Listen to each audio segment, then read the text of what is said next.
Buenos días y bienvenidos al primer episodio de SOPE. Sergio observa la política estadounidense. SOPE. Mi nombre es Sergio y yo soy el editor, narrador y productor de esta serie, transmitiendo desde Monterrey, Nuevo León. SOPE es un resumen diario de los acontecimientos más importantes de la jornada anterior en política en Estados Unidos. Va dirigido a las personas que gustan mantenerse al tanto de los hechos de mayor relevancia en el país, que ya mencioné, por interés general, por necesidad, por mero ocio o una combinación de las tres. Yo devoro las noticias y encabezados y las resumo para ustedes, querida audiencia. Esto porque he detectado un problema. A pesar de ser vecinos, las noticias tardan, y lo digo entre comillas, en llegar a nuestros periódicos, televisiones, estaciones de radio, los comentarios de pasillo alrededor de la cafetera o del garrafón de agua en las oficinas. Y algo del mensaje se traduce mal, se pierde o se le añaden opiniones, se reporta de manera incompleta, solo por llenar un hueco en las columnas periodísticas. Considero que este programa puede aportar un poco, muy poco, pero algo para los que deseen enterarse de manera más rápida, con un resumen no tan profundo, pero tampoco tan atomizado. Por si un tema les gusta, ustedes lo pueden investigar en sus medios preferidos los medios opuestos para obtener un punto de vista alterno, en un blog o como ustedes prefieran. El nombre del programa es SOPE, como el alimento, para recordarnos que no debemos tomarnos tan en serio. Yo soy un comentarista de sillón, pero espero servirles de algo. Escogí el tema de Estados Unidos porque el ciclo de noticias, sobre todo allá, se ha vuelto más veloz y porque ahora existen tantas maneras de informarse que es fácil perderse entre toda la maraña de comentarios y posturas. Alguien puede decir, bueno, también, ¿por qué no hace Sergio un programa sobre política guatemalteca o de Belice, si son nuestros vecinos y también importan? Esto es verdad, pero pues decidí yo este país porque estoy un poco más relacionado con él y porque creo que muchas de las decisiones que se tomen allá terminan impactándonos, esto es obvio, o también pueden servir como un modelo pues para estudiar cómo sirven diferentes procesos de hacer política. Este programa resume de diversas fuentes y proveo un comentario mínimo, el suficiente para entender los temas que discuto, y no necesariamente para darles una opinión propia ni sugerencias de cómo debe actuar nuestro país, para rasgarnos las vestiduras. No es este un espectáculo noticioso de comedia o un programa para moralizar y reflexionar sobre cómo la política nos lastima. Hay otros lugares para eso, este no es uno de ellos. Espero les guste, lo escuchen, lo compartan y se suscriban. Y con eso damos inicio al resumen de lo que sucedió el día 28 de febrero del 2017. Ayer tuvo lugar la primera aparición del presidente Trump en territorio desconocido, el Congreso. Fue su primer discurso ante los senadores y los representantes, que el Congreso incluye las dos cámaras. Los dos grupos se hallaban en el mismo recinto por tratarse del tema especial del discurso, el llamado Joint Address. A ellos, como invitados, se les unieron los 8 ministros de la Suprema Corte de Justicia, SCOTUS por sus siglas en inglés, y esto quiere decir que estaban presentes los 3 poderes de la República, porque Estados Unidos es una república. Hubo expectativa acerca de qué diría el presidente a menos de 40 días de haber tomado protesta. El día entero se dieron especulaciones sobre qué postura indicaría sobre la inmigración. Por ejemplo, se estuvo comentando que tal vez daría una amnistía para los inmigrantes que ya se encuentran allá o los inmigrantes que no tengan antecedentes criminales, que tal vez a los Dreamers se les dé una preferencia, etc. Sobre el comercio, pues no sabíamos si iba a marcar una postura proteccionista en su discurso o si se iba a dejar persuadir acerca de la importancia del libre comercio, no se sabía. También cómo trataría la educación o si mencionaría el tema del supuesto involucramiento de Rusia en las elecciones pasadas. Sobre todo, además de los temas, preocupaba la manera en que daría su discurso. Improvisaría, leería su discurso, se mantendría adentro de ciertos límites del Congreso, exageraría gestos, se modularía, sería muy breve, el discurso duró alrededor de 1 hora, pero gente se quejó porque dicen que esto se convierte en un espectáculo y no en una manera en que el presidente pueda dar a conocer sus posturas de una manera más breve. Por ejemplo, como sería el caso de solamente mandar un discurso por escrito, un informe por escrito al Congreso y que ahí se acabara todo. Pero bueno, el evento dio inicio a las 9 de la noche, tiempo de la costa este, que serían las 8 de la noche, tiempo de Ciudad de México y de Monterrey. Y pues primero ocuparon su lugar los senadores, los representantes y el vicepresidente Pence. El presidente de la Cámara de Representantes, Paul Ryan, y Pence se colocan detrás del presidente cuando esté a su discurso y dirige la sesión. Si ustedes ven imágenes, fotografías, video de lo que sucedió ayer o snaps, verán cómo ellos están colocados atrás del podio donde el presidente Trump dio su mensaje. Luego fueron llegando los ministros de la Suprema Corte, son 8 actualmente porque falta finalizar el proceso de aceptación del noveno. El expresidente Obama había nominado a varias personas para ocupar el puesto que dejó vacante Antonin Scalia, pero no llegó a fructificar ninguna nominación y ahorita el presidente Trump ha nominado a alguien más, pero se está llevando a cabo ese proceso. También estuvieron presentes la familia del presidente, la primera dama, como su hija Ivanka y el esposo Ivanka. También, pues al final fue llegando el gabinete del presidente Trump y obviamente el presidente Trump ante fuertes aplausos. Aquí es donde comienza a notarse que no dista mucho el ejercicio estadounidense del que puede ocurrir en México. Por ejemplo, los republicanos eran los que aplaudían más fuerte, sobre todo al finalizar cada frase del discurso se ponían de pie para aplaudir. En algunas ocasiones el presidente terminaba una idea, una frase y volteaba a verlos como esperando obtener una respuesta de ellos. Ellos entendían la pista y se paraban y aplaudían de nuevo y así sucesivamente. Los demócratas casi todo el tiempo se hallaban sentados, pero usted cambia el partido del presidente y los papeles se invertirían. Lo mismo sucede en nuestro país. Resaltó también que las mujeres del Partido Demócrata se vistieron de blanco para mostrar que están unidas ante el presidente, formando un tipo de resistencia, también haciendo honor a las mujeres que antes que ellas lucharon por el voto de la mujer, las famosas suffragettes, y también como un guiño a Hillary, un guiño menor porque de ese color se vistió cuando acudió a la toma de protesta del presidente Trump. Trump utilizó una corbata de color azul, al igual que el vicepresidente y el representante Paul Ryan. Esto quiere decir que buscaban mostrar tal vez moderación o un mensaje distinto al de la icónica y aguerrida corbata de color rojo que él usa muy seguido, como también el color rojo de sus gorras de Make America Great Again, pero tal vez esto también les recuerde cómo se utilizan las corbatas de este color aquí en nuestro país por los políticos, por los jefes, por los que quieren demostrar poder y sobre todo muy específicamente por un partido de aquí, ¿no? Su discurso abrió diciendo que se hacía honor al Black History Month, que se refiere a las celebraciones y reflexiones que se hacen durante todo el mes de febrero acerca de la historia y aportaciones de los afroamericanos a ese país. Y de ahí inmediatamente pasó a condenar la reciente ola de ataques o incitaciones antisemíticas que han ocurrido en las últimas semanas. Se había exigido por ya cierto tiempo que el presidente condenara los ataques y pues al parecer atendió esta llamada. De ahí continuó una serie de metáforas que indican que permitió que le escribieran, le revisaran, orientaran el discurso. Por ejemplo, el país dividido que debe trabajar en conjunto.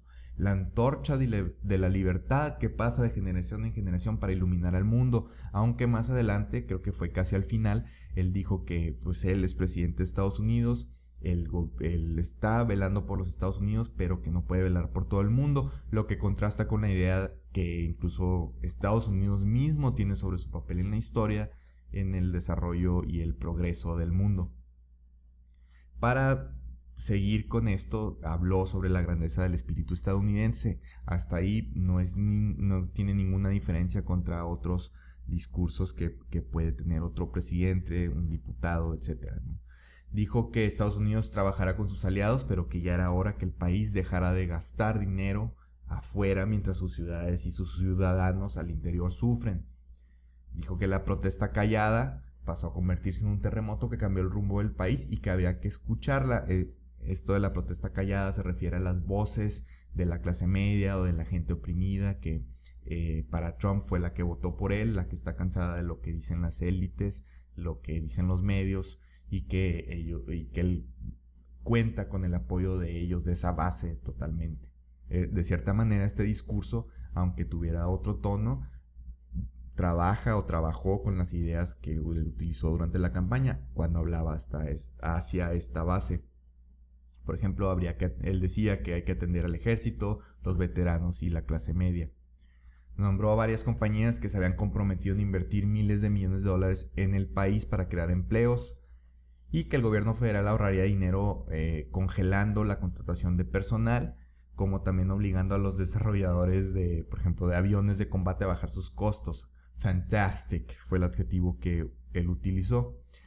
Siguió diciendo que disminuiría regulaciones, que se había retirado el acuerdo transpacífico, que apoyaría esfuerzos para las mujeres trabajadoras, discutido en la reunión que tuvo hace poco con el primer ministro canadiense Justin Trudeau, a quien nombró en este discurso. Dio orden al Departamento de Justicia de luchar contra la violencia y los crímenes en el país, haciendo referencia a la frontera, por donde la droga ya no va a pasar, o al menos ese es su deseo, pero por donde tampoco han de pasar los inmigrantes ilegales.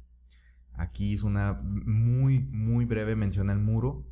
Esto fue, yo creo, más como para presumir, pues dijo que el muro terminaría de estar construido antes de lo previsto. No sé cuál es el horizonte de tiempo que tienen planeado, si ya tienen cotizaciones, pero él dijo que va a estar terminado antes de tiempo. Los inmigrantes ilegales, de acuerdo a él, hacen que los salarios se depriman y que aumente la violencia. Por ello, dijo que en ese mismo momento, en el momento en que él estaba dando el discurso, los malos estaban siendo detenidos y que se haría de ahí en adelante se haría respetar la ley. Ahora, la reforma a las leyes migratorias que propuso, que comentó, incluiría un sistema para examinar y aprobar a los inmigrantes basados en el mérito, en sus capacidades, ahorrando tiempo y dinero a inmigrantes y al país, pero pues esto significa que, al menos para él, que quienes deseen entrar al país deben demostrar tener capacidad de sostenimiento financiero, como sucede en los sistemas de Australia y Canadá. Habló sobre el comercio, dijo estar a favor del libre comercio, así lo dijo, pero siempre y cuando este fuera justo. En su opinión, la justicia significa que Estados Unidos cobre tarifas altas de entrada a los bienes de otros países, que se cobre tarifas a quienes desean llevarse empleos a otra nación, pero que Estados Unidos obtenga tarifas preferenciales cuando haga negocios con otros. Esta es una definición diferente, alternativa de la justicia, pero así es como él la ve. Puso un ejemplo, el de las Harley Davidson, las motocicletas. Se reunió hace poco con la empresa, dijo que les había preguntado acerca de su situación, que es una empresa rentable, que es una marca icónica, pero contó que le comentaron que los aranceles a dicho transporte es mayor al 100% en otros países. No dijo a cuáles, pero que quiere que sea más justo el comercio de tales bienes, de las motocicletas Harley. Aunque exista demanda de las Harley en otros países, existen agencias, incluso aquí en México, donde no se compara la demanda generada por la cultura de la motocicleta en Estados Unidos. Dudo que con estas medidas pronto veamos miles de motocicletas más de esta marca circulando por nuestras calles. Simplemente por los incrementos en el costo de la gasolina, los costos de importación, que podría considerarse una marca de lujo en este país, el estado de las carreteras, etc. También dijo que se debe comprar y contratar lo estadounidense. Al antiguo lema de Buy American, de comprar estadounidense, le añadió el de Hire American, de contratar lo estadounidense. Los militares se hallaban serios, las tomas de las cámaras se pasaban por el recinto. Se veía, por ejemplo, los ministros de la corte que no aplaudían, pero eso lo hacen por respeto, como manteniendo esta diferencia entre los poderes, pero los únicos momentos en que estas diferencias de partido, de poder se dejaban atrás era cuando los invitados, hubo varios invitados, no los voy a mencionar a todos, eran mencionados, como el caso más emotivo de la noche, que fue cuando habló acerca de Ryan Owens, un oficial que pereció en un combate reciente. Ahí estaba presente su viuda. Se le agradeció por la entrega, por su sacrificio, y la ovación fue de varios minutos. Después pasó a hablar sobre deshacerse de inmediato de Obamacare, que es el esquema que dicta que quienes no cuenten confianza o seguro de salud propio o de su empleador deben ser obligados a obtener cobertura, instituido por el expresidente Obama. Contrastando con esto, dijo que se apoyaría a un programa para permisos por maternidad, que es un proyecto que supuestamente ha impulsado su hija Ivanka. Los republicanos aplaudían a todo esto, aplaudían a quitar la cobertura de salud mandada por el gobierno, pero también a otorgar cobertura por maternidad. De igual manera, aplaudieron la intención del presidente de gastar $1 trillón usando la cuenta estadounidense, para nosotros son $1,000 billones, en infraestructura física para el país. Normalmente el Partido Republicano se opone a la expansión del gasto federal, al endeudamiento, abogan mucho por la disciplina fiscal, sobre todo en estos temas sociales, pero estaban aplaude y aplaude y ovacionando. Por el contrario, un tema por el que fue abucheado por los demócratas fue la creación de una oficina llamada VOICE, Victims of Immigrant Crime Enforcement, que se dedicará a atender a las víctimas de crímenes cometidos por inmigrantes, como si existiera una diferencia entre un asalto por un ciudadano o un inmigrante, un asesinato o cualquier otro crimen. Crear esta unidad u oficina se contrapone al anuncio de la congelación de procesos de contratación del gobierno federal que mencionó antes, pero pues hay que ver cómo hace trabajar todo esto. Por último, dijo que Estados Unidos seguirá participando en la OTAN y fortaleciendo alianzas militares. La Cámara en ese momento tomó al general Mattis, que es el secretario de Defensa, un militar, sonriendo levemente. Este hombre normalmente es muy serio, muy estoico, pero esto puede indicar que al menos para el tema del discurso, para el día 28 de febrero, el general convenció al presidente de reafirmar la importancia de trabajar con otros países en temas de defensa, pero esto fue una aclaración que hizo el presidente Trump: los demás países deben aportar más a la causa o aportar mayores recursos para la defensa conjunta. Cerró el discurso apelando al optimismo estadounidense, pero como mencioné antes, cualquier otro presidente lo habría hecho con menor o mayor gracia. El país debe voltear al futuro, guiado por su visión, no por las dudas, y que Dios bendiga al país. El mensaje no fue diferente o muy diferente al que dan sus discursos de campaña. Tuvo la ventaja de haber sido revisado antes y no improvisado. El presidente manda por escrito algunos comentarios sobre su discurso a los representantes. El presidente Trump, cuando se presentó al recinto, mencionó al iniciar su discurso que él ya había presentado por escrito sus notas. Entonces cabe decir que pues ya había sido revisado antes. Esto le dio cierta coherencia, aunque se nota dónde se impone la voz de Trump contra lo que pueden decir sus asistentes o sus asesores. Pero bueno, ajustó el tono al recinto, lo que quiere decir que se trató de comportar un poco más presidenciable, que es uno de los reclamos que incluso la gente que lo apoyó le hace, es decir, que se comporte más como lo que se espera de un presidente. Lo que se espera de un presidente, cada quien tiene una idea sobre eso en su cabeza, pero al parecer Trump trató de cumplirlo. Esto no significa que de la noche a la mañana haya sufrido un cambio en su forma de pensar o hacer política, solo que se expresó de manera más cauta por el tipo de evento al que acudió o encabezó. Las ideas básicas siguen ahí: el proteccionismo, el muro con México, la lucha contra la inmigración, entre otras muchas cosas más. Aquí les hice un resumen de algunos de los puntos que yo consideré más importantes. Pueden encontrar una transcripción del discurso. Me imagino que próximamente alguien hará una traducción al español del discurso. Si no es que el mismo gobierno hace una transcripción, el gobierno de Estados Unidos hace una transcripción en español, aunque desde que se instauró la nueva página web de la Casa Blanca se retiraron muchos documentos, si no es que todos los documentos en idioma castellano del sitio. Entonces veremos qué pasa. Tal vez algún senador, algún diputado de origen latino lo ofrezca en otro lenguaje.